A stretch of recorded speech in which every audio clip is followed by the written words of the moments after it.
กลับมาพบกับ Kids DIY กันอีกครั้งค่ะวันนี้มีไอเดียแต่งเค้กเก๋ๆจากขนมที่หลายคนชอบและคุ้นเคยมาฝากไปทำเค้กดิปช็อกโกแลตพร้อมๆกันเลย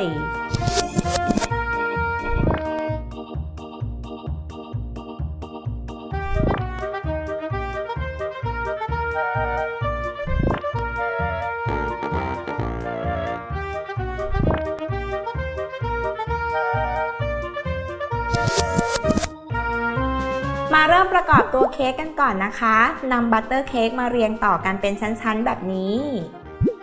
อย่าลืมทาบัตเตอร์ครีมแทรกไว้ตรงกลางด้วยนะ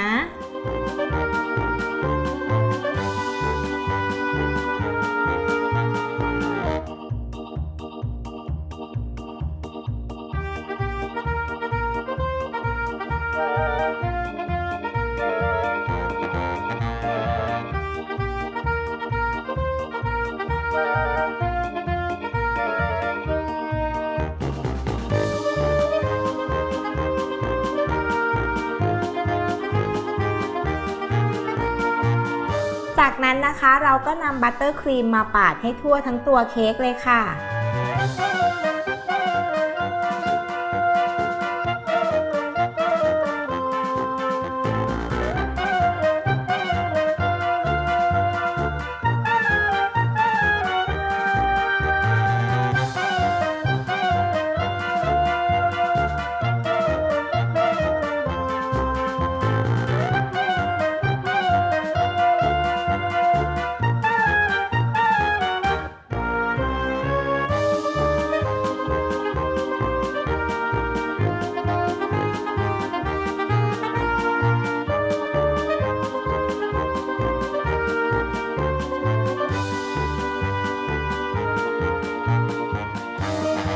นำไปแช่เย็นไว้แป๊บหนึ่งนะคะหรือว่าประมาณ15นาทีพอเอาเค้กออกจากตู้เย็นนะคะก็มาเตรียมตกแต่งกันเลยนำช็อกโกแลตซอสนะคะราดลงบนตัวเค้กแบบนี้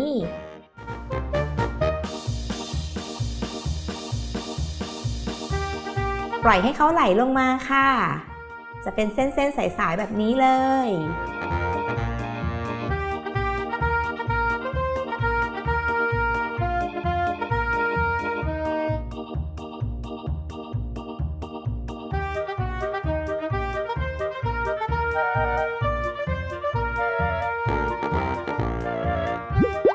แล้วก็ตกแต่งด้วยท็อปปิ้งนะคะเป็นขนมรสช็อกโกแลตหรือว่ารสชาติอื่นๆตามที่ชอบเลยค่ะ